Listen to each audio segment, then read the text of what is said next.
त्याचं नाव जाऊन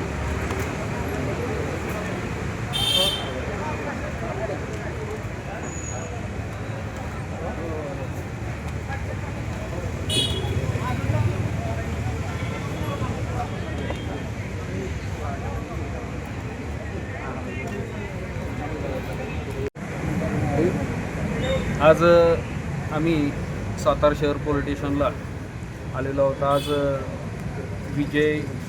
विक्रम विजय घुले असा एक व्यक्ती होता. यानं काल मोबाईलच्या स्टेटसवरती, व्हॉट्सअपच्या स्टेटसवरती काही असा वेगळा मजकूर लिहून त्याच्या खाली लंगड्या असा शब्द लिहिला होता.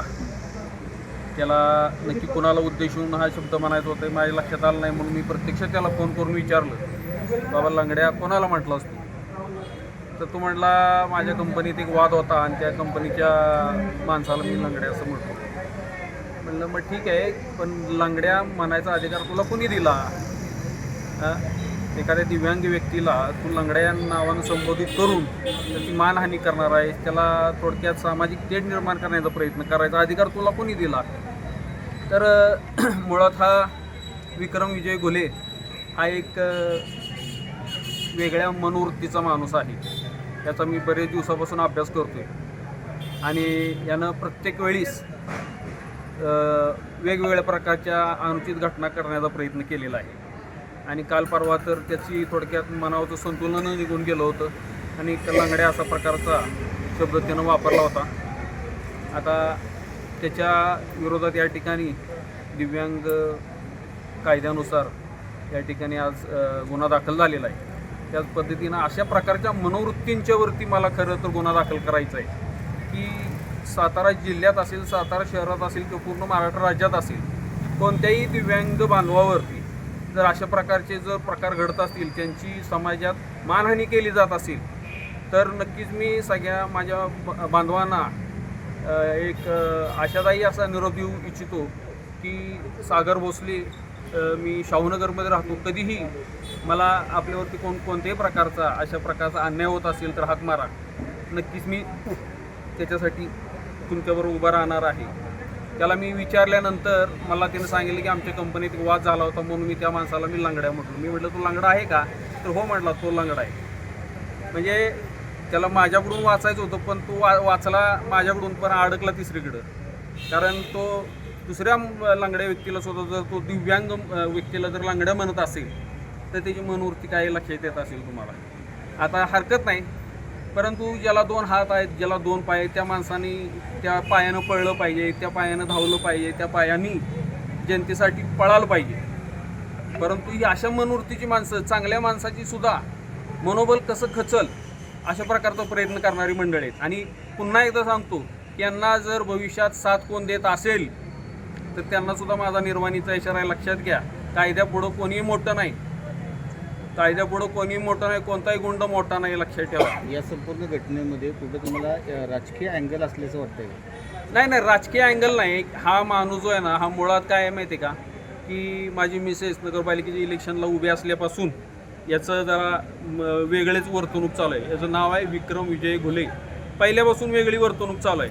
आम्ही म्हटलं लहान पोरगा आहे, जाऊ दे, आज सुधरल, उद्या सुधरल, मग सुधरल, पण त्याच्यात काय बदल घडला नाही.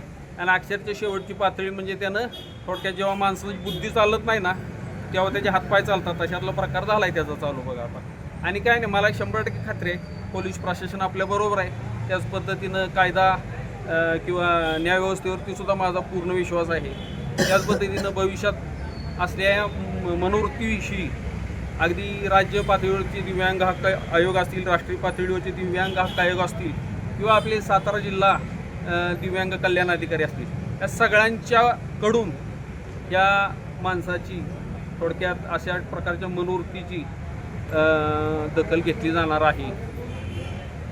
हा वाद निवडणुकीमधनं झाला आहे का कसं? नाही, निवडणुकीच्या कालावधीमध्ये तसं बघायला गेलं ना तर इतका एवढा हा काय प्रकार नव्हता. पण एखाद्या माणसाला जे एखाद्या विनाकारण द्वेष असतो एखाद्याविषयी, मी तर निवडणुकीच्या कालावधीमध्ये कुणालाही अपशब्द कुठलाच वापरला नव्हता. परंतु कसं आहे की एखाद्याला एका दिवशी जेलसी असते, विनाकारण जेलसी असते, त्याला काहीच कारण नसतं, तशातला हा प्रकार आहे. आणि त्या माणसाला खरं बघायला गेलं तर नक्कीच मी दिव्यांग आहे, मला मान्य आहे, पण हा माणूस ना मनानं बुद्धीनं कमकुवत असलेला माणूस आहे. म्हणजे हातानं पायानं चालणारा, बोलणारा, दिसणारा सगळं व्यवस्थित आहे, पण याची बुद्धी म्हणजे अतिशय कमकुवत बुद्धीचा माणूस आहे. त्यानं अनेक युवकांना वगैरे धमकवण्याचा प्रयत्न केला. याला वाटतं काय की मी म्हणजे त्या भागातला दादा, कायद्यापुढं कुठलाही दादा नाही, ही मला 100% खात्री आहे. आणि त्याच्या पुढचंच जर बोलायचं म्हटलं तर साताऱ्याचे जे आमचे राजे आहेत, आमचे आदरणीय श्रद्धास्थान श्रीमंत छत्रपती उदयनराजे भोसले, यांना तर असल्या गोष्टी अजिबात खपत नाहीत.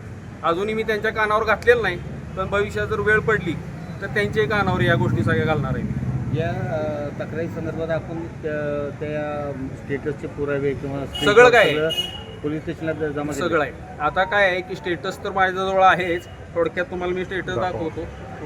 दाखवा.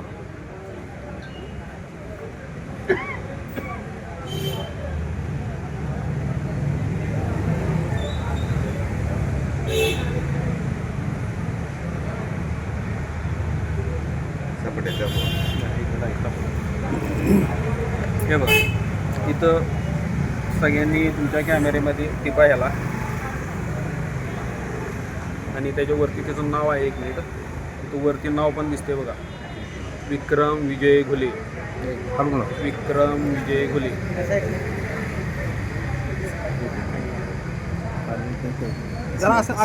सगळं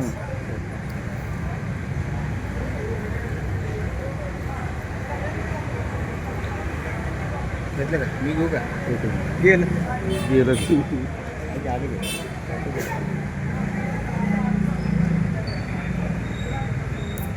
आता याच्यानंतरचे वैशिष्ट्यपूर्ण पुरावे जे आहेत, ते वैशिष्ट्यपूर्ण पुरावे भविष्यात तुम्हाला कदाचित मी न्यायालयासमोरच मांडेन. परंतु तो म्हणतोय की मी या ठिकाणी, या की जगताप साहेब पुढे या पुढे या न्यायालयापुढं मी ते बाकीचे पुरावे सुद्धा मांडीन की हा म्हणतोय मी तुम्हाला म्हणलो नाही, मला म्हणलो नाही हरकत नाही, पण तो खोटं बोलतोय. हे सुद्धा अगदी पुराव्यानिशी माझ्याजवळ आहे. त्याचे जे बोललेले समोर व्हिडिओ रेकॉर्डिंग आहे माझ्याजवळ, हे सुद्धा पुरावे माझ्याजवळ आहे. काय आहे, त्या लोकांना असं सुट्टं सोडून चालणार नाही, लक्षात घ्या. नाहीतर त्यांना एकातून सूट मिळाली की यांचं हळूहळू मनोबल वाढत जातं आणि अशा विघातक कृती करण्यासाठी उद्युक्त होतात. मी शेवटपर्यंत या माणसाला सोडणार, एवढं मी तुम्हाला खात्रीलायक सांगतो. शेवटपर्यंत, अगदी शेवटपर्यंत. अगदी मला जरी उच्च न्यायालयात, सर्वोच्च न्यायालयात जरी जावं लागलं, त्याला शिक्षा झाल्याशिवाय मी गप्प बसणार नाही, लक्षात ठेवा. ठीक.